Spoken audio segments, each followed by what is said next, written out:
A jornada de hoje começa com Anshat, um jovem fazendeiro, juntamente com outros 11 indivíduos desconhecidos e desamparados, encontrados em um local chamado Coliseu Abandonado. Algumas pessoas conjecturam que foram convocadas por algum tipo de mago do reino, porém a única certeza que todos possuem é que pertencem a Taunir. De repente, em meio à conversa, surge uma fada de vestido preto com seus olhos encantadores. Ela pergunta o que eles estão fazendo ali. A fada, de nome Zel, é a administradora que comanda tudo o que os olhos podem ver. Ao se deparar com o olhar de espanto das pessoas, ela adverte que é melhor ninguém tentar nenhuma gracinha, pois pessoas poderiam sair feridas. O jovem da cara rachada pergunta a ela por que trazê-los para esse lugar. A mesma ignora a pergunta. Todos ali presentes sabem que ela quem comanda tudo. Eles são apenas peões nas mãos dela. Mas o jovem não fica satisfeito com a atitude dela e saca a sua espada. Porém, antes mesmo de ele brandir sua arma, sua cabeça já não estava mais no lugar. Tinkerbell reforça o aviso de que qualquer um que tentasse alguma coisa iria sofrer as mesmas consequências. No decorrer da situação,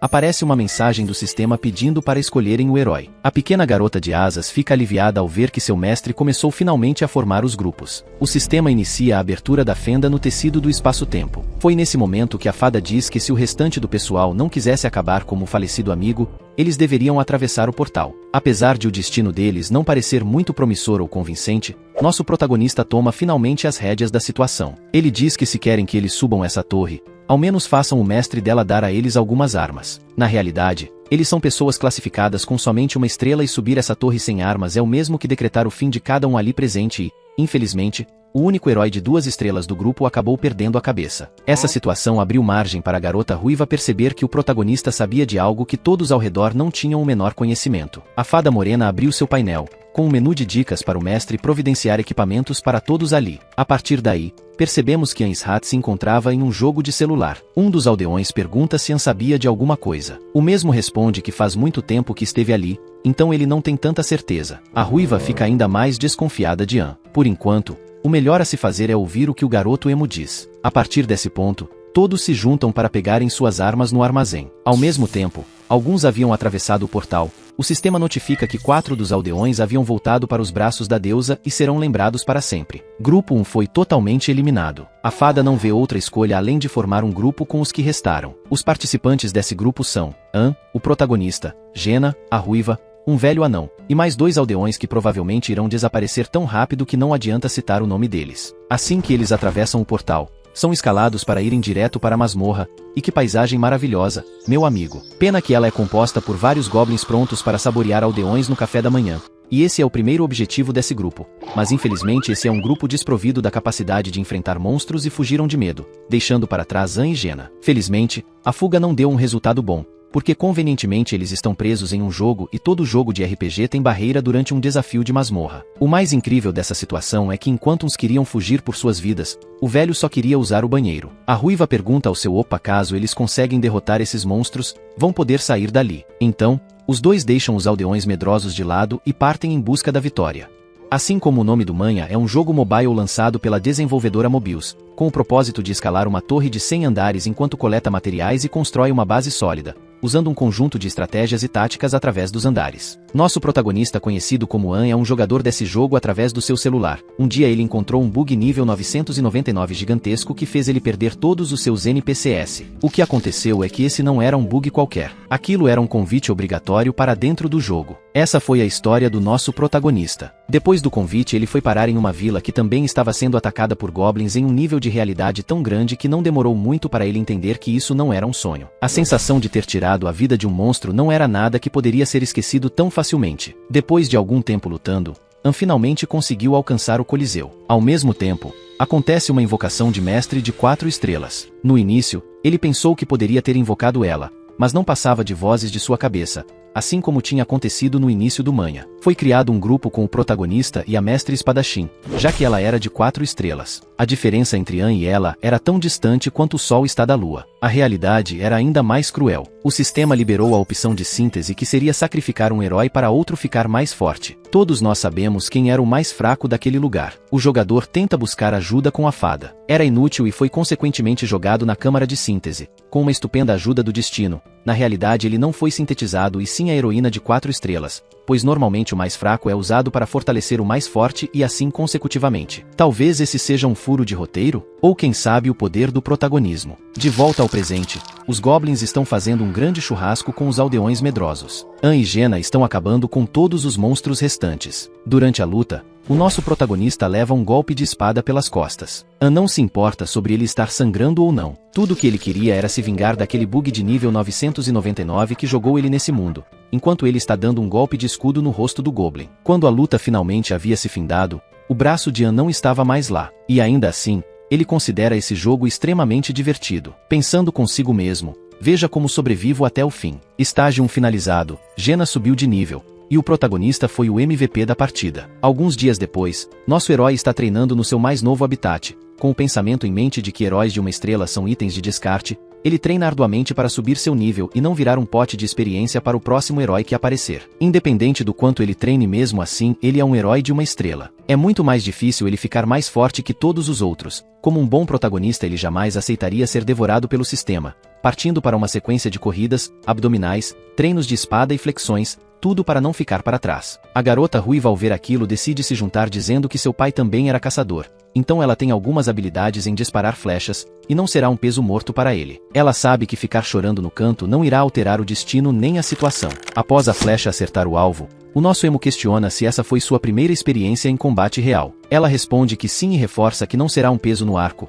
Ao consultar a classificação dela, o protagonista percebe que ela melhorou bastante e possui uma habilidade, mesmo ela sendo um personagem de baixa categoria. Nesse ponto da história, Nosson começa a criar empatia por ela, iniciando uma relação de confiança entre ambos. Sendo um jogo, até mesmo existe um sistema onde a formação de amizade é recompensada. Após esse momento tocante, Shat começa a chamar pela fada. Ela responde fervorosamente com raiva, falando que não importa quantas vezes ele chame por ela, nunca sairá nenhuma palavra da boca dela, se ele está tão curioso assim que descubra enquanto escala a torre. Conforme o nosso protagonista consegue reverter a situação rapidamente, dizendo ser o único que consegue ver a classificação acima da cabeça dela, apesar da fada tentar esconder. O Sr. An sabe exatamente o nível que ela está, a colocando contra a parede. A maior preocupação atual do emo seria sobre o mestre deles deixar o jogo. Uma carta de 4 estrelas tem a chance de 1 em 100 de se conseguir. A carta do seu mestre foi desperdiçada tentando fundi-la com An, fazendo com que haja uma alta probabilidade dele desistir de jogar. De pouco a pouco,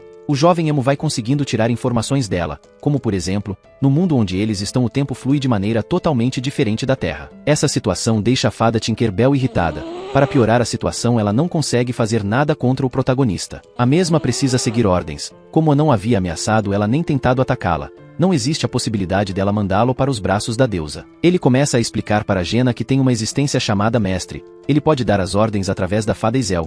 Para conseguirem terminar a torre e sair desse lugar, eles precisam seguir essas missões. Só assim eles conseguem chegar até o 100º andar. A ruiva pergunta a ele se é mesmo possível enfrentar tantos monstros e subir até o final somente com os dois. An explica que o mestre pode usar seu dinheiro para poder trazer mais pessoas para ajudá-los. No fim das contas, as vidas estão inteiramente na mão desse mestre anônimo. Após o emo ter finalizado seu treinamento árduo diário, ele descobriu uma coisa muito divertida, que é poder pensar na sua comida favorita ou roupa que no outro dia ela irá aparecer em uma gaveta ou no guarda-roupas. Entretanto, mesmo que ele pense em armas, elas não aparecem. Também existe uma regra quando se trata de obter resultados com treinamento. Havia diversos heróis que, mesmo estando na mesma categoria, eles possuem habilidades diferentes. Havia um ponto em comum neles: não existia preguiça quando se tratava de treinamento. Treinar nesse mundo não aumenta seus atributos ou nível, mas te dá novas habilidades e as refinam. Depois que amparou e pensou em tudo isso, ele percebeu que na realidade, para terem esse tipo de reação, eles não seriam algum tipo de inteligência artificial e sim seres humanos invocados de diversos lugares diferentes.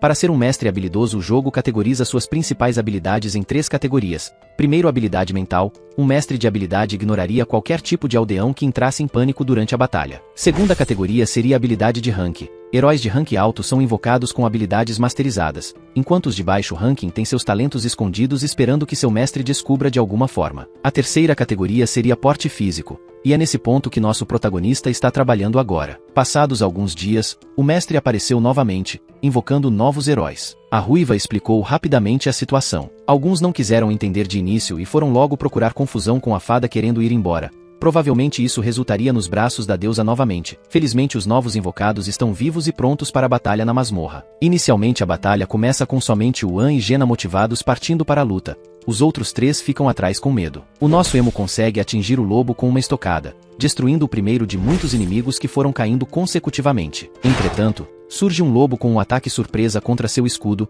O lobo era ágil, desviava facilmente dos golpes do garoto. Mas a sua espada tinha mais alcance, resultando na morte do lobo. Preocupado, o jovem olha para o lado e descobre que Jenna não era mais uma garota boba. Ela destruía sozinha vários lobos. Mais um andar da masmorra foi concluído e retornando para o Coliseu com o jovem novamente como MVP. Nesse momento o garoto agradece muito a Deus por não pegar um mestre irresponsável que jogariam eles direto para o 3º andar. Conforme ele estava passeando pelo local, ele encontra a Jenna com alguns problemas. 2 aldeões estavam coagindo-a e gritando enquanto perguntavam por que eles precisam lutar e que monstros são esses. É entendível toda a situação. Normalmente as pessoas de uma única estrela são apenas cidadãos normais que viveram longe do campo de batalha. Diferente de pessoas com mais estrelas que, quando são invocadas, vão direto para o campo de batalha, o mesmo se pergunta se alguma delas recebeu aviso antes da invocação. Porque não existe nenhum caso dessas pessoas reclamarem do fato de terem de estar no campo de batalha. O garoto pensa que talvez a Jenna saiba de algo, porque na sua visão ela não tem atitude de medo nem nada que a faça desistir,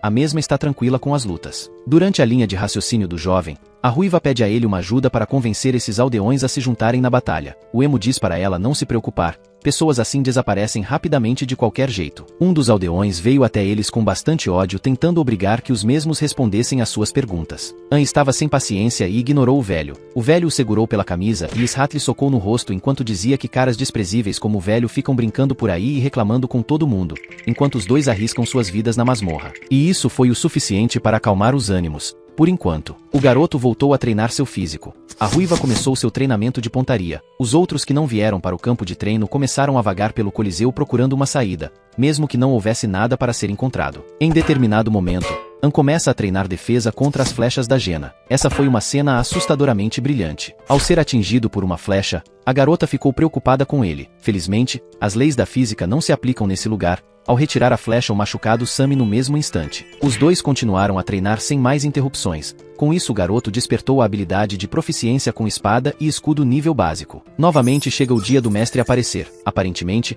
a ruiva se adapta muito melhor à situação que o próprio protagonista. Já os aldeões só sabiam reclamar, acabar com a paciência de todos. Eles reclamaram tanto que fizeram a fada ficar tão irritada que ela saiu socando todo mundo. Após todo esse momento cômico de uma fada anã batendo em humano com várias vezes o seu tamanho, inicia o 3º andar da masmorra. Diferente das outras vezes, esse portal tinha algo especial. Algo que na realidade não fazia nenhuma diferença. Tanto An quanto a Jenna acabaram com todos os monstros rapidamente. Na realidade, nada na vida do garoto é fácil. Como dessa vez os aldeões ficaram no canto e não queriam lutar. O mestre se enfurece. É girada a roda da fortuna, visando deixar o rebanho do mestre mais obediente. Eles foram teleportados para o 1º andar. Eles vão ter que fazer toda a caminhada até o 3º andar de novo. Jenna finaliza com alguns segundos o andar, e novamente a roleta é girada. Durante o giro, o garoto percebe que o mestre não deixará ninguém descansar enquanto eles continuarem finalizando isso rapidamente. O ciclo foi se repetindo milhares de vezes até o jovem e a ruiva ficarem completamente desgastados. Mesmo depois de tudo o que aconteceu com os aldeões, continuaram com a mesma atitude sem querer lutar. Esse é o momento do mestre mostrar que nem só de pão viverá o homem. Foi iniciado o sistema de síntese, que resumidamente fará com que o rebanho sacrificado deixe de existir. Não precisa ter um grande entendimento. O mestre do outro lado da tela deve saber quem ajuda ou não durante a batalha. Ele saberia quem são os piores e os melhores. Jenna e um velho cabeludo são chamados para a câmara. Ela fica preocupada,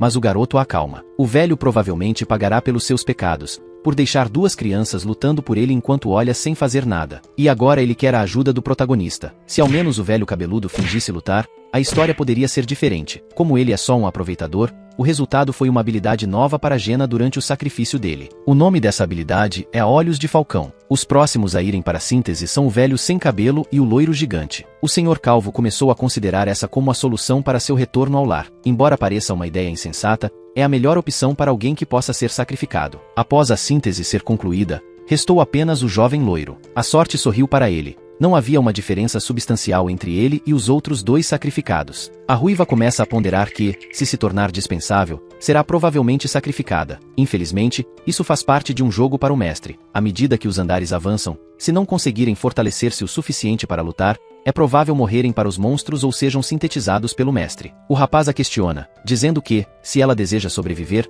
deve seguir os ensinamentos de seu pai e manter-se próxima daqueles que são fortes. Ela leva isso tão a sério que, no dia seguinte, pela manhã, aparece agitada, declarando estar pronta para o treinamento e pedindo que o emo a oriente. Ele a aconselha a não levar tão a sério o que ele disse e afirma que ela não morrerá se for diligente. Não há necessidade de se preocupar com isso. No entanto, não foi somente ela quem se manifestou. O gigante loiro também resolveu tomar alguma atitude. Ele começa a se desculpar por suas ações e declara que treinará diligentemente dali em diante. Não causará mais problemas e até mesmo se dispõe a se ajoelhar para pedir desculpas pelo que fez. O gigante pergunta como o garoto é tão habilidoso nisso, já que nunca lutou antes de vir para o Coliseu. O emo responde que é apenas sua vontade de viver e determinação para lutar. An ainda não confia completamente no gigante, mesmo assim, o oferece uma lança para treinar. Uma equipe com 3 membros seria a tática mais eficaz. Assim, inicia-se o treinamento do garoto loiro, com ele levando golpes como se não houvesse amanhã do nosso jovem emo. Após algumas palavras de motivação, o loirinho está pronto para o treinamento de verdade. Algumas horas depois, An chama novamente a fada, expressando seu descontentamento com aquele repositório e pedindo que ela o mude. Inicialmente,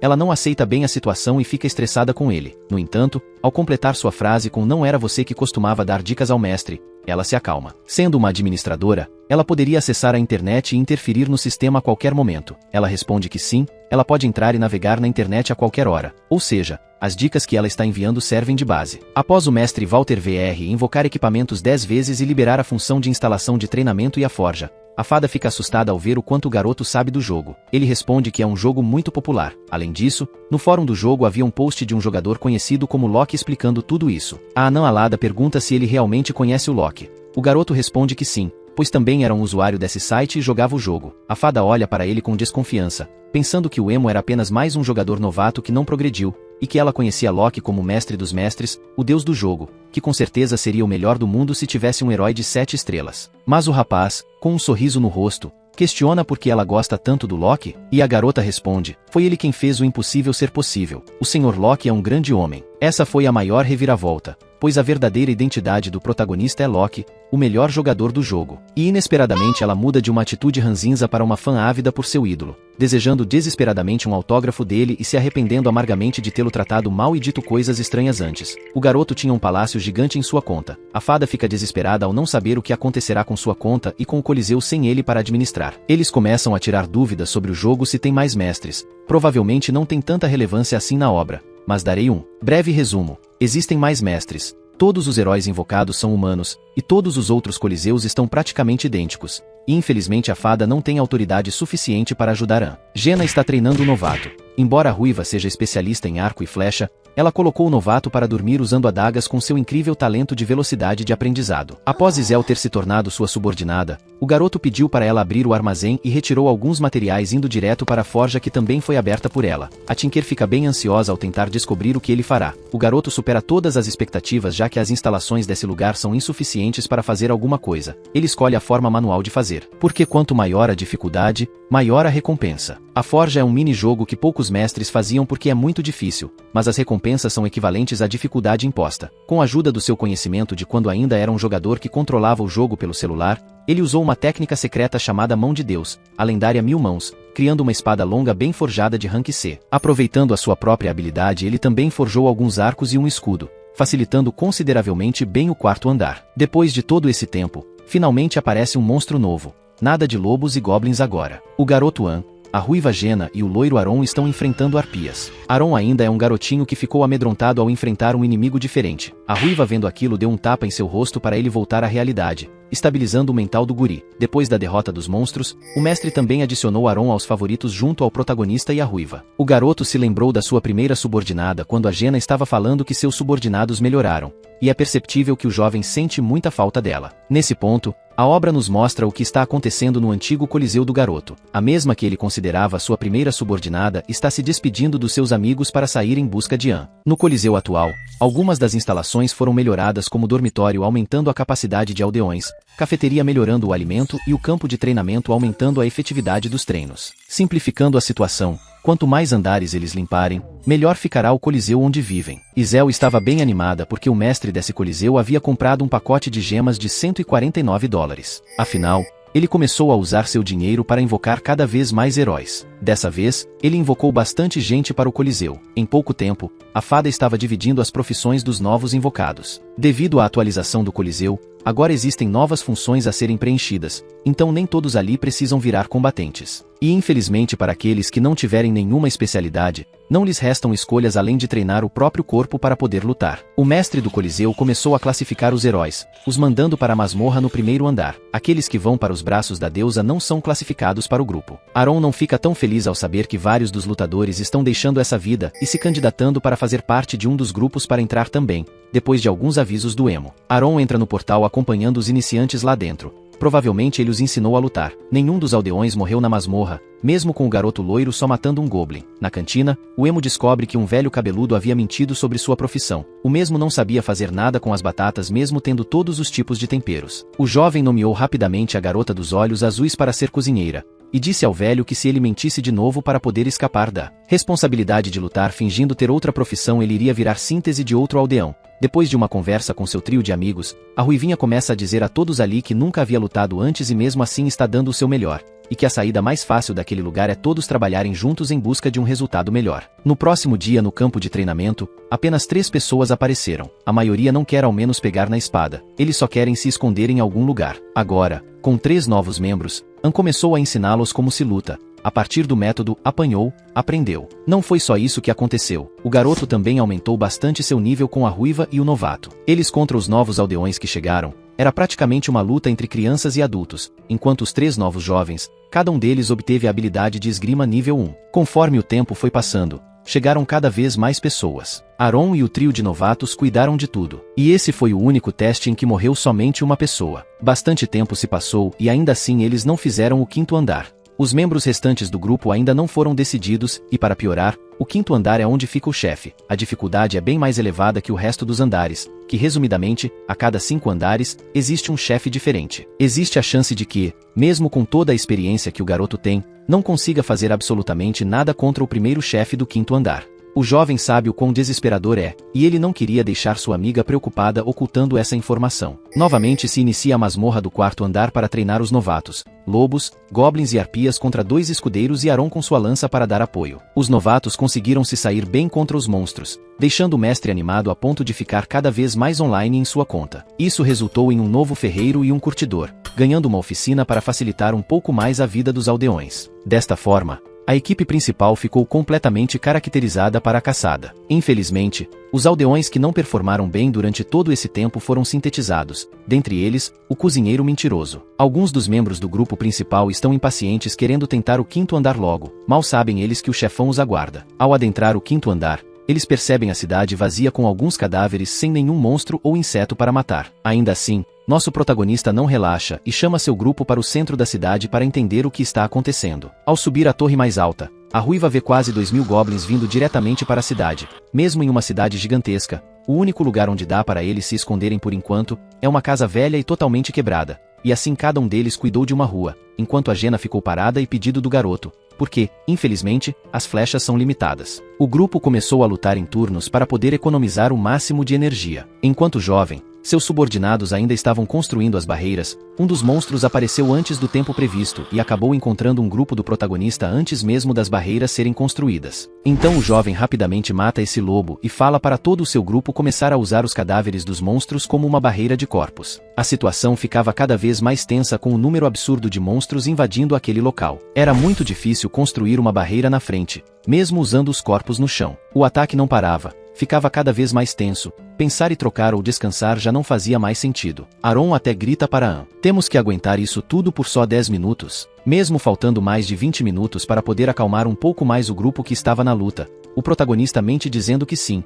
faltavam apenas 10 minutos. O número de monstros parecia que não acabava mais. O novato chamado Zid parecia estar totalmente desgastado. O jovem grita para ir trocar com Hansa. Na realidade o jovem também estava desgastado. A única alternativa que vinha na cabeça do jovem emo seria cortar os inimigos com o mínimo de energia possível, economizando o máximo que dava para aquele momento, mas o número de monstros aumentava cada vez mais, a ponto de ele pedir até mesmo a ajuda da Jena, que estava economizando as flechas. Aron começa a perceber que o tempo já não passava mais, mesmo que já houvesse passado mais de 10 minutos de luta. O garoto gritava que só se passou 5, e é para aguentar um pouco mais, porque tenho certeza que ninguém ficaria bem ao saber que tinha que lutar contra 2000 monstros durante 30 minutos sem nenhum descanso. Zid se machuca durante a luta. Ela está sangrando e sua vida está diminuindo gradualmente, piorando ainda mais a situação que já era desesperadora. Zid entra em pânico. Joanna estanca rapidamente o sangramento do novato. Enquanto o garoto lutava desesperadamente, o novato se recuperava ao menos um pouco e iria ter que lutar novamente. O chefe grita que se as espadas não estiverem funcionando mais,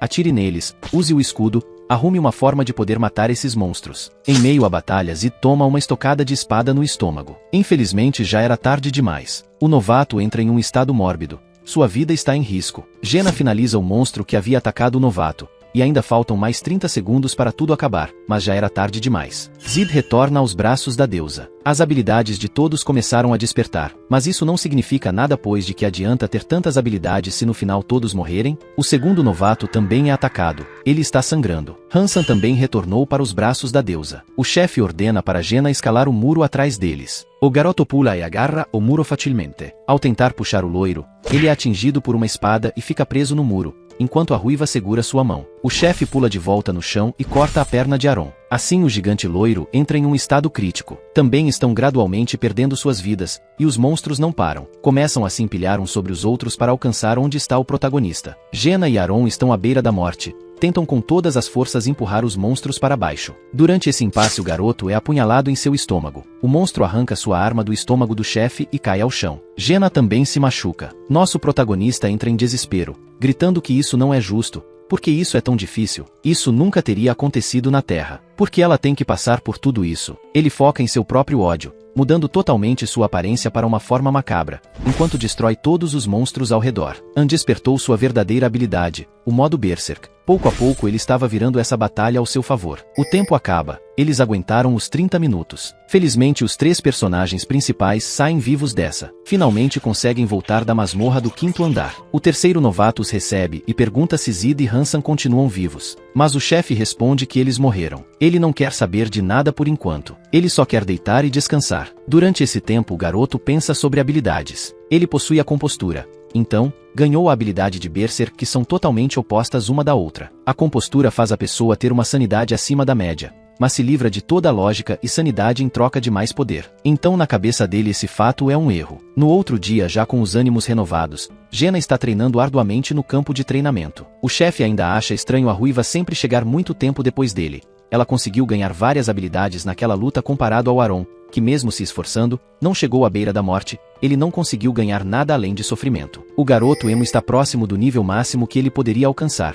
Está próximo de fazer o avanço para 2 estrelas. Durante seu treinamento de ponta-cabeça, Jenna aparece com atitudes um pouco mais quentes do que o normal. O chefe, ao entender a situação, resolve manter sua sanidade. O gigante loiro parece continuar se remoendo no quarto, já que ele era bem próximo daquele trio que faleceu. Normalmente o loiro seria o primeiro a aparecer para treinar junto ao chefe, mas, infelizmente essa não é a primeira vez que isso acontece. Muitos dos aldeões só fingem estar treinando para não serem sintetizados. Ele só balança e espera de verdade, e quando o mestre aparece, ele está com uma cara muito ruim. O chefe pergunta se ele é algum tipo de pecador, por acaso. O loiro responde que, se ele fosse um pouco mais forte, aqueles 2 não teriam ido para os braços da deusa. Ele responde que aqueles 2 só morreram porque eram fracos. Depois de muito tempo a fada aparece comemorando a vitória de An, tendo concluído essa missão de sobrevivência do 5º andar, somente usando aldeões de 1 estrela, chamando-o de mestre dos mestres. A ruiva pergunta ao chefe o motivo pelo qual a fada está agindo dessa forma, que na visão dela parece que a fada tem algum tipo de problema mental. O garoto só responde que é seu segredo comercial. Então o grupo 4 foi criado. Infelizmente Aron não faz parte desse grupo. O chefe falou para Jenna não se preocupar pois esse estágio será bem mais fácil que o anterior. A masmorra atual que eles estão indo seria o calabouço do dia a dia, que em resumo seria uma masmorra que muda todo dia. O grupo foi movido para a floresta. Esse lugar é praticamente o armazém para recolher suprimentos e recursos. O garoto pede para todo mundo se juntar e sair procurando recursos e jogar na lixeira, melhor dizendo o carrinho de compras. Depois do chefe final, ele chama Joanna para adentrar mais a fundo na floresta para caçar. A ruiva fica animada, só porque finalmente eles vão poder comer carne. Quando ela avista seu primeiro veado, atira uma flecha no pescoço do animal. E como ela é uma caçadora da floresta, esfolar animais e caçar para ela é algo fácil. O garoto deixa ela ir caçar sozinha e logo avista um cervo raro, que convenientemente possui uma pedra de avanço. Ao matar todos os animais ao redor sobra somente o servo raro contra o nosso protagonista. E pela cara do nosso amigo esse servo se deu mal. Alguns momentos mais tarde, já vemos ele se reunindo novamente com seu grupo, carregando a cabeça do servo e uma bolsa de sangue. Ao encontrar Jena, ele pede para esfolar o servo. Ele precisava dos chifres daquele animal raro. À noite de volta ao Coliseu eles têm uma janta um pouco diferente do normal. Dessa vez não tem batata e sim uma refeição digna de reis, com várias espécies de carnes diferentes. Após a janta o chefe junto à ruiva vai até um lugar diferente. Formando um grupo temporário durante a caçada, eles percebem que conseguem derrotar monstros ainda mais fortes e com mais facilidade. Enquanto a ruiva esfolava o monstro, o garoto afirma querer que fosse sempre assim: caçar, juntar plantas, ter comida e um bom lugar para dormir. Esse seria o paraíso se não existisse o mestre no meio de tudo. E como esse chefe jovem emo era ex-mestre, ele sentiu uma leve alfinetada. Isso fez o protagonista pensar no seu antigo grupo de pessoas que ele controlava quando era o mestre. Pensava o mesmo que a ruiva. Tudo o que ele quer mesmo é encher o cristal azul de essência de monstro. E pensando um pouco mais sobre esse assunto, o garoto chega a uma conclusão e pergunta à mulher se ela quer deixar de lutar, pois estar nas linhas de frente não é tudo. Com o nível que ela tem atualmente, ela não precisaria nem se preocupar em ser sintetizada, o que leva ela a perguntar se ele iria colocá-la em outro posto. O jovem responde a ela que se a situação ficar melhor, não há nada que ele precise fazer. Algum tempo depois o chefe junto ao seu novo grupo vai para o 6º andar para iniciar a exploração. O novato chamado Dika pergunta o que está acontecendo. Ele não avistou nenhum tipo de inimigo, mas rapidamente o garoto entende a situação e manda todo mundo se abaixar. Então eles avistam 3 goblins de nível 8. Um deles possui uma trombeta. Ele deve ser o primeiro a ser eliminado porque ele é o único que tem o risco de chamar mais inimigos. Jena também avista um vilarejo goblin, e esse vilarejo possui pelo menos uns 100 goblins. Essa situação claramente parece ser uma armadilha. O chefe pede à garota Jena para dar cobertura da direita enquanto Aron e Ann acabam com os outros dois. O gigante ataca um goblin com uma estocada na cabeça, enquanto o jovem emo decapita outro ao finalizar a missão. O protagonista se junta a todos para ir ao Coliseu, mas muda de ideia e decide investigar mais, pois acredita que essa missão de exploração tem mais recompensas além daquela que encontraram. Na floresta ele descobre um vilarejo gigantesco de goblins com lobos sendo domesticados, mas o tempo acaba e ele é teleportado à força com todos os outros. Ao retornar ao Coliseu, a moça da cantina vai desesperadamente até o chefe dizendo que eles têm um problema. Parece que algumas pessoas estranhas chegaram. À primeira vista, o emo não acha nada demais, já que novos aldeões são invocados o tempo todo. A moça continua afirmando que essas pessoas são diferentes, pois estão armadas e emitem uma atmosfera estranha ao redor delas. A expressão leve do protagonista muda drasticamente com ele dizendo que finalmente chegou o momento. Provavelmente essa seria a invocação dos heróis especiais. O garoto tranquiliza a moça da cantina, dizendo que eles não mordem, apenas são um pouco diferentes das outras pessoas. Jena é a primeira a se encontrar com uma dessas novatas chamada Edith Kallen. Ela é uma heroína da classe ladrão de 3 estrelas com habilidades em espadas curtas e arcos. O chefe pede para falar um pouco com ela em algum lugar separado e começa a conversar perguntando sobre seu passado e o quanto ela sabe sobre tudo o que vem acontecendo. A garota responde que não se lembra de muita coisa, apenas que foi invocada para lutar e que a síntese significa sacrifício. Qualquer coisa além disso faz sua cabeça doer. Nosso jovem emo começa a entender que existe uma certa limitação no conhecimento referente a quanto maior for o nível da pessoa. A garota de cabelos negros completa dizendo que fazia parte de um grupo mercenário chamado Lobo-Guará. Ela lembra de trabalhar em Alceia e quando acordou já estava ali. O mestre aparece chamando os novos invocados. O viking é o primeiro a aparecer, meio estressado, seguido pela ladra. O mestre inicia uma nova formação de grupos e esse novo grupo chamado Lobo-Guará é formado apenas por heróis de 3 estrelas. Alguns aldeões ao redor ficam incomodados com eles, pois parecem ser pessoas ruins. Um dos aldeões pede ajuda ao chefe para protegê-los, mas o protagonista questiona se eles querem isso de graça. Ele responde que não leva o treinamento a sério e sugere que os aldeões simplesmente ajoelhem e implorem pela própria sobrevivência. Na mesa do chefe esses aldeões não conseguem ganhar nem do Dika, o último novato a entrar no grupo. Então o chefe manda ele sumir da frente de suas vistas. O chefe diz para Aron não se importar pois quando ele estava à beira da morte, essas pessoas estavam relaxando por aí. Ele não deve simpatizar com pessoas assim. Ao finalizar a masmorra, o grupo Lobo-Guará retorna com um vampiro encarando o garoto e perguntando quem era ele. O emo diz que não ia dar conta dele, mas o vampiro se apresenta como capitão da equipe Lobo-Guará, cujo nome é Avandi Dejac. O garoto diz seu nome e que é apenas um fazendeiro de passagem. Agora inicia-se a síntese dos relacionamentos. Dessa vez são vikings e 2 aldeões. À primeira vista os aldeões não querem ir para a síntese. O viking que não era de muitas conversas vai até os 2 aldeões selecionados e os carrega pelo pescoço até na câmara. Infelizmente os 2 se tornam potes de experiência para um ogro de 2 metros.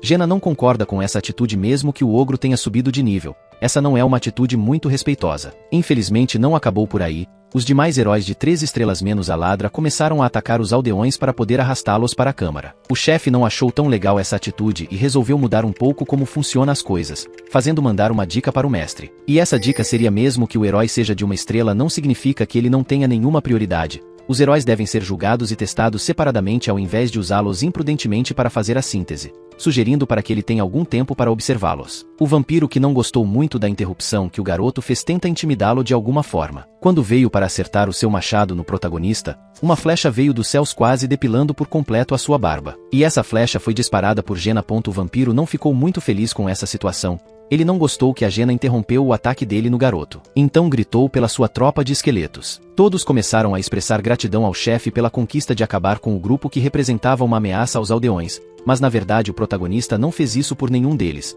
Ele simplesmente não tolerava a arrogância do vampiro. O problema é que o mestre ficou furioso e provavelmente irá querer descontar sua raiva. Por isso ele mandou chamar 6 pessoas. Normalmente os grupos de caça são formados por 5 membros, e como havia um 6º aldeão a ser chamado, alguém teria que ser sintetizado. Dica dá um grito perguntando o porquê disso tudo, sendo que eles também fizeram o seu melhor. O chefe perguntou tanto a Aaron quanto a Dica qual era a perspectiva deles sobre os aldeões terem realmente trabalhado tão duro assim. Enquanto o grupo principal passava o dia inteiro se esforçando no campo de treinamento, o que os demais fizeram? Ele também perguntou a Jena se algum deles já tinha ajudado em alguma caçada. A garota respondeu que o máximo que eles fizeram foi ajudar a carregar a carne e o couro das caçadas dela. Infelizmente até mesmo o gado consegue fazer isso. Olhando de fora, esse grupo de aldeões tem o mesmo valor que um gado. Com todas essas discussões, o final ainda não podia ser mudado. Todos os chamados foram sintetizados na Ladra porque, mesmo que ela seja uma 3 estrelas, é a que tem o menor nível. Ao finalizar a síntese, An gritou para todos: não acharem que podem apenas se aproveitar dos outros. Não espere que ninguém estará lá para protegê-los. Se quiserem sobreviver, devem provar que valem alguma coisa. Um dos aldeões pensou consigo mesmo que não tinha nenhum talento para lutar. Só de segurar uma espada já começava a tremer. A habilidade de guerreiro não é nada que possa ser aprendido rapidamente, mas se eles tiverem força de vontade, conseguirão aprender por conta própria. Quem quiser aprender a lutar pode ir até o garoto. Se quiser aprender a caçar, pode ir até a Jena. A próxima batalha está se aproximando e esse será o principal andar onde precisaremos ter uma segunda equipe reserva para poder lutar. E provavelmente o mestre quer uma equipe tão forte quanto a primeira. Talvez esse seja o momento em que ocorrerão mais sacrifícios. No dia seguinte o chefe descobriu que havia uma padeira entre os novos invocados, aumentando a felicidade de todos ao redor com mais diversidade na culinária local e reduzindo drasticamente o estresse. O emo maromba chamou a Ladra para o campo de treinamento. Logo em seguida também avisou a Jena que era para ela duelar com a Ladra. Jena respondeu que a arma principal dela era um arco, então ficaria meio difícil duelar contra alguém que usa facas. Depois de alguma conversa, finalmente Jena começou seu duelo. Mesmo usando um arco, ela conseguiu vencer uma Ladra cuja especialidade eram facas. Edith ficou abismada com tamanha habilidade da ruiva. O garoto falou que quando eles chegaram ao Coliseu, eram bem mais fracos que ela, mas eles se esforçaram em trabalhar duro. Tanto An quanto Jena seriam heróis de uma estrela, enquanto a Ladra era um herói de 3 estrelas, tendo uma taxa de crescimento superior. Enquanto o protagonista falava que ela poderia ficar mais forte com base no trabalho duro para não dar mole em seu treinamento, ele foi interrompido pelo Aaron gritando no fundo que isso era uma fraude. Não importa o quanto ele trabalhasse duro, ele não consegue acompanhá-los. Mas ele foi completamente ignorado pelo garoto. Não importa quem ela era antes, agora ela fazia parte do grupo e tinha que dar o seu melhor por eles. Por conta da sintetização que ocorreu ontem, todos resolveram se esforçar ao máximo possível. Ninguém ali queria virar um pote de experiência pronto para ser consumido por outra pessoa. Cada um estava trabalhando duro para aumentar o seu valor. Infelizmente, mesmo que eles quisessem a vaga de suporte, só havia mais 2 vagas por prédio sobrando. Então mesmo que se esforçassem bastante, todos os outros aldeões que sobraram virariam potes de experiência. O chefe se aproximou de um aldeão chamado Escher Roderick. Esse aldeão tinha uma postura acima da média. Ele era um porteiro da organização de mercenários que carregava a bagagem, montava a guarda, armava acampamentos. E toda essa habilidade vinha do seu incrível esforço. O seu sonho era virar um mercenário. O emo disse para Roderick levantar sua espada para saber se esse sonho de ser mercenário era real mesmo. Enfim, o garoto se animou e começou a polir os novatos. Mas infelizmente o mestre daquele coliseu não ligava se havia pessoas que queriam a vaga de suporte ou não. Mais um grupo foi montado. Aaron tinha sido voluntário para participar, mas não foi aceito, os dois morreram. Escher, o sonhador mercenário, conseguiu a síntese e se tornou um nível 3. Os outros, como sempre, foram para a masmorra diária. A mina onde se pode adquirir pedras de fogo ainda estava fechada. No novo amanhecer daquele dia, o chefe chamou todos os principais coadjuvantes para uma conversa séria sobre escolher e formar grupos. Na realidade, os grupos são compostos de 5 pessoas e contando com o chefe local, havia 7 pessoas ali capacitadas. A escolha foi feita com base no jogo dos pauzinhos. Os 2 líderes do grupo seriam o chefe e a ladra. Normalmente seria muito mais perigoso eles se separarem devido aos diversos perigos que já enfrentaram. Eles contaram com a ajuda do mestre para poder preencher as vagas que sobraram de ambos os grupos. Há pouco tempo todo o grupo havia ficado em perigo com o risco iminente de extinção porque 2 novatos ficaram com medo. Zid e Hansa não conseguiram acompanhar o ritmo. Na realidade não precisava nem criar mais grupos se eles conseguissem limpar os andares com apenas um único grupo. Conforme os andares fossem subindo, precisariam de mais grupos e pessoas, até mesmo para as missões especiais, onde provavelmente precisariam de 10 pessoas ou até mesmo centenas de pessoas, o que seria bastante problemático se eles não conseguissem melhorar o grupo direito. Eles também precisam criar um subgrupo como medida de proteção caso o grupo principal seja eliminado. Os membros que tiraram o papelzinho vermelho irão com o chefe e os que tiraram o azul irão com a ladra. Como já era de se esperar, tanto a Ruivinha quanto o gigante loiro ficaram no grupo do chefe. Isso seria poder do protagonismo ou quem sabe a manipulação do roteiro. Os 2 novatos que entraram agora ficaram no grupo com a ladra, que também é uma novata. Edith percebeu que os novatos não curtiram muito a ideia de estarem com ela. Percebendo pela cara deles que ela não parecia muito confiável, ela disse que sabe entender e que chegou faz pouco tempo. Também não tem tanta experiência em batalha. Se forem examinar a situação, também a diferença de força entre os grupos é muito grande. Mas infelizmente ela não é a protagonista. O garoto olhou para a ladra e falou que era melhor ficar para trás se não conseguisse acompanhá-los. Ela respondeu que não iria perder. O grupo é atualmente composto pela Jenna, Ann e Aaron. O grupo 2 é composto por Escher, Edith e Dika. No andar de número 7, o grupo do protagonista novamente enfrentou goblins, mas dessa vez a garota pedia para eles ficarem para trás ou ele derrotaria todos os monstros sozinho. Ann ativou seu modo Berserk e acabou com todos os monstros em menos de 10 segundos, deixando apenas um vivo. O chefe disse que essa área tinha uma grande chance de ter uma missão em cadeia. Então se finalizassem o último monstro agora talvez não descobrissem o segredo desse lugar. Mas infelizmente o garoto só conseguiu ver ao seu redor a chuva, um rio e uma barragem em decadência. Ao finalizar a masmorra, o jovem percebeu que o mestre comprou mais um pacote e dessa vez foi um pacote duplo de potência do novato. Essa é a primeira vez que ele faz isso. Rapidamente ele pediu para Jenna buscar alguns esboços que estavam em cima da sua mesa, e para que Aaron fosse buscar a ladra. Ao iniciar mais uma invocação premium, essa invocação foi diferente com 2 heróis premiums e raros. Veio a segunda ruiva, o nome dela era Ivolca. Também veio o velho herói chamado Roderick. A heroína maga na realidade é bem desastrada, que mesmo sendo forte é considerada uma pessoa inútil, a ponto de cair no chão durante o seu primeiro contato com o Coliseu. E foi novamente decidido o grupo na qual cada um deles irá ficar, através do papelzinho colorido. Pulando diretamente para os resultados, o protagonista ficou com a maga,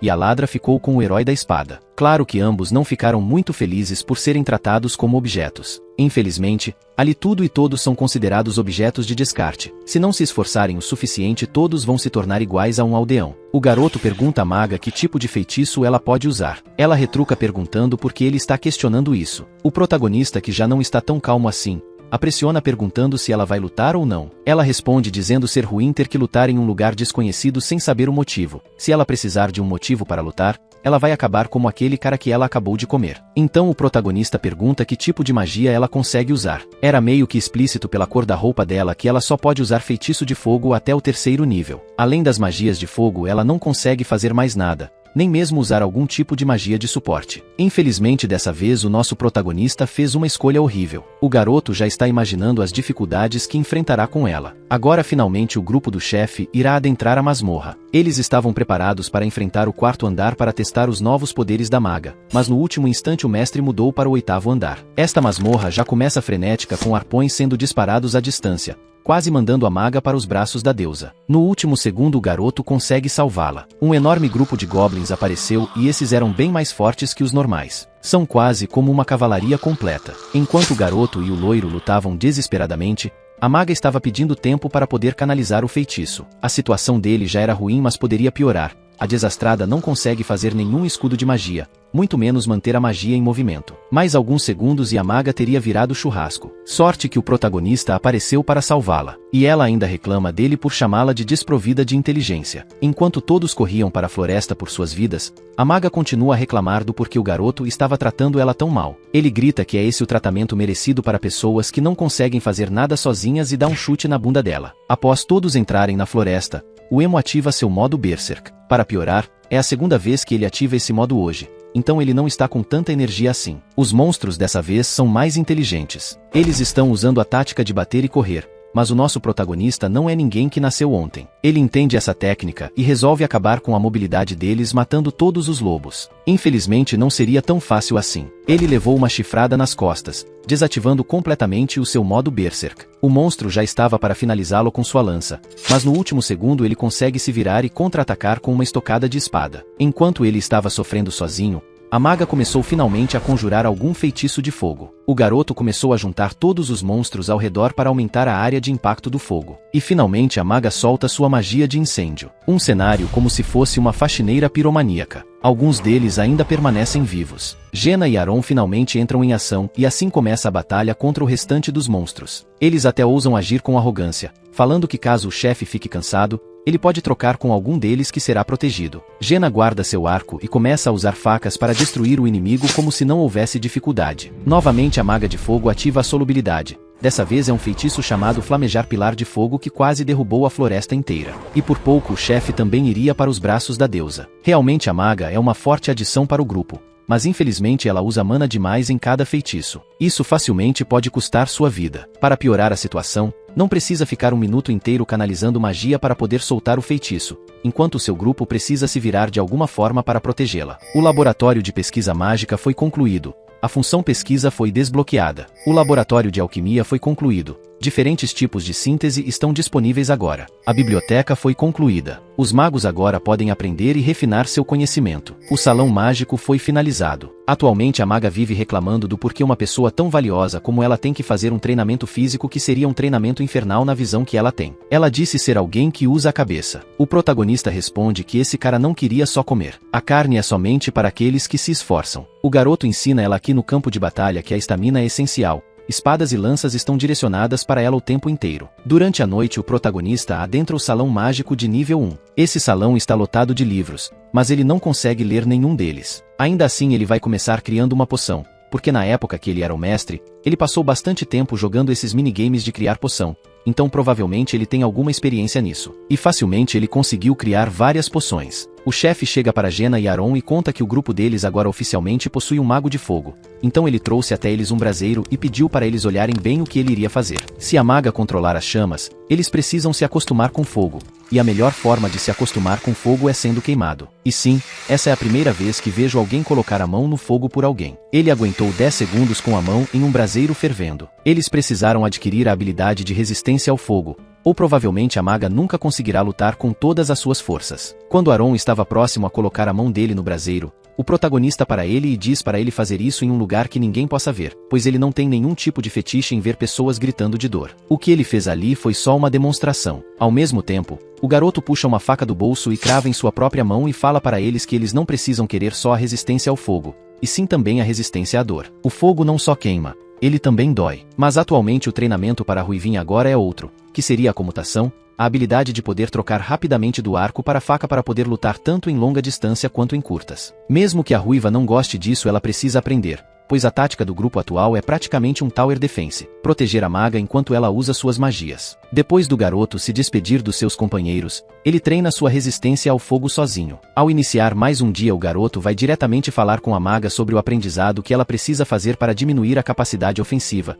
diminuir o tempo de conjuração e o custo de mana. À primeira vista ela não quer, mas infelizmente ela cede pelo protagonista. A magia dela é composta em 3 passos: acender as chamas e levá-las para frente. O segundo passo seria apagá-las ao explodi-las, e o terceiro passo é levar a explosão para cima. Quanto mais passos for adicionado, maior é o custo de mana. O efeito de um ataque assim é definitivamente mais poderoso, mas quando se trata de eficiência ela precisa ser útil. Enquanto a maga faz o seu treinamento, An chama Jenna para ajudá-lo com o seu treino de bloquear projéteis. Para melhorar ainda mais, ele parou de usar o escudo, ficando cada vez mais forte toda vez que ele repete o mesmo processo. Ao mesmo tempo que ela atira flechas, muda para a faca e parte para cima do garoto, mas a superioridade de espada ainda é maior a Jaina e não deixa muitas brechas para o ataque dela. Desde que Aron aumentou o nível dele para 3 estrelas na esgrima, ele não apareceu mais no campo de treinamento. Ela está focando exclusivamente em treinar a sua resistência à dor. Nenhum dos dois grupos principais chegaram ao número máximo de pessoas, assim que a Ladra e o seu grupo finalizaram o 9º andar. O grupo do protagonista é chamado e finalizaram o andar rapidamente. Atualmente o grupo teve uma grande melhoria em equipamentos. Dos equipamentos antigos que eram de rankings e passaram todos a serem de rank B. Como An e o novato adicionando adagas pequenas como complemento às suas armaduras. As duas pessoas que estavam no campo de treinamento foram adicionadas ao grupo 1 e 2. Mesmo que eles não possuam experiência ou habilidades para poder acompanhar o grupo,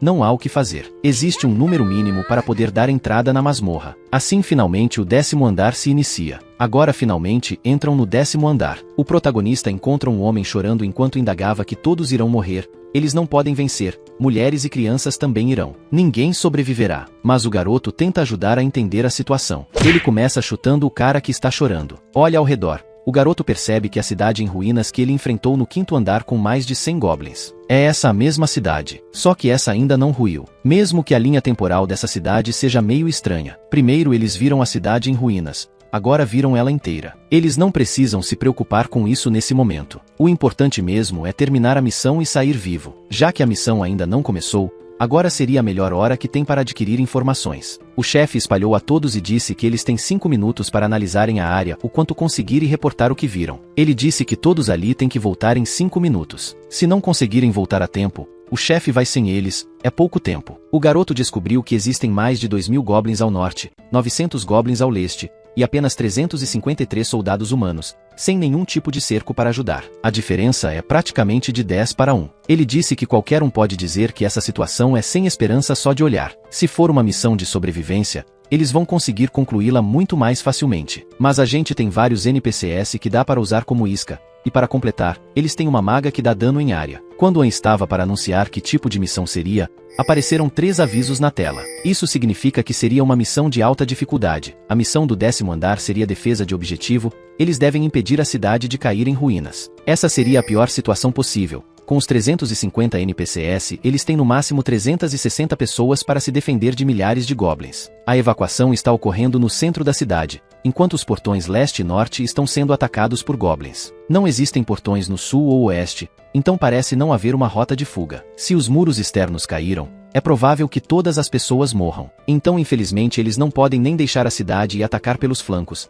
já que o objetivo da missão é uma estátua das gêmeas atrás deles. Deduziram isso porque era a única coisa brilhando no local. Se esta estátua for destruída, o objetivo irá falhar, e se de alguma forma essa missão falhar, todos ali irão morrer. E não adianta tentar escapar da cidade. Se o jogo acabar, todos irão morrer. Enquanto An pensava em alguma forma de impedir o máximo de tempo possível a entrada dos goblins, a ruiva fala que ouviu cavalos e chuva enquanto andava pela cidade. Enquanto o grupo da Ladra cuidará dos muros, o protagonista revela que o motivo da cidade estar destruída no 5º andar foi que no 7º andar a barragem havia sido destruída e impediu os reforços de chegarem para auxiliar o castelo. Então o que o grupo de An tem que fazer agora é enfrentar todos os goblins no caminho até chegar na ponte e evitar que ela seja destruída. Assim todos os reforços aparecerão. Eles vão igualar o jogo. An, Jaina, Aron, a maga e o novato começam a correr. O garoto grita para a maga usar suas magias de fogo de 2º estágio assim que o portão abrir. Enquanto ela abria o portão, Jaina impedia os soldados de se aproximarem. O garoto auxiliava enquanto a maga estava se preparando para soltar a sua magia. Uma flecha passou entre o meio da fresta do portão,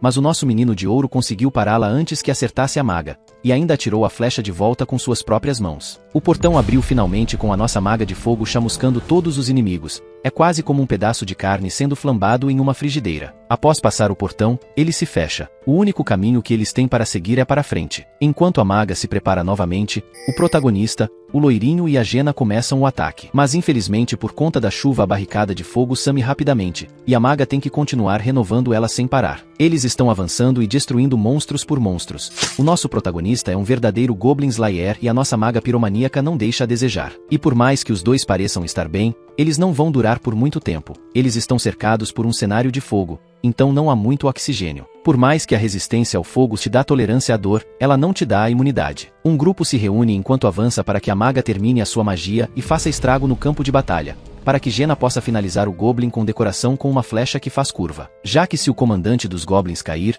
eles não saberão mais o que fazer. Então finalmente o protagonista junto ao seu grupo consegue passar pelos Goblins e agora que o grupo chegou até a ponte, é a hora de protegê-la. Mas o que eu não esperava é que eles trouxessem o Shurek junto. Shurek se aproxima do grupo com o seu martelo de dente juntamente com vários outros Goblins. An pede para o loirinho proteger a maga. Enquanto o jovem quer cuidar do Shurek por conta própria, ele desvia, pula, agacha e corta o braço do gigante, a arqueira acerta ele por trás, e como o inimigo deles é um ogro gigante, acaba que quanto maior o alvo mais fácil é para o arqueiro acertar. A melhor resposta para essa situação é ir acumulando dano. A ruiva olha para o lado e vê que existe mais um ogro indo na direção deles. Daí Emo muda totalmente a sua tática e parte para cima do ogro, e acerta naquele lugar que eu não posso citar aqui, cortando fora do lugar totalmente. Ou seja, o chefe descobriu que o ponto fraco desses monstros são literalmente os seus órgãos genitais. O primeiro ogro foi finalmente finalizado e o segundo está partindo correndo em direção à maga enquanto a arqueira tenta atraí-lo com suas flechas, quando todos achavam que ia acertar demais.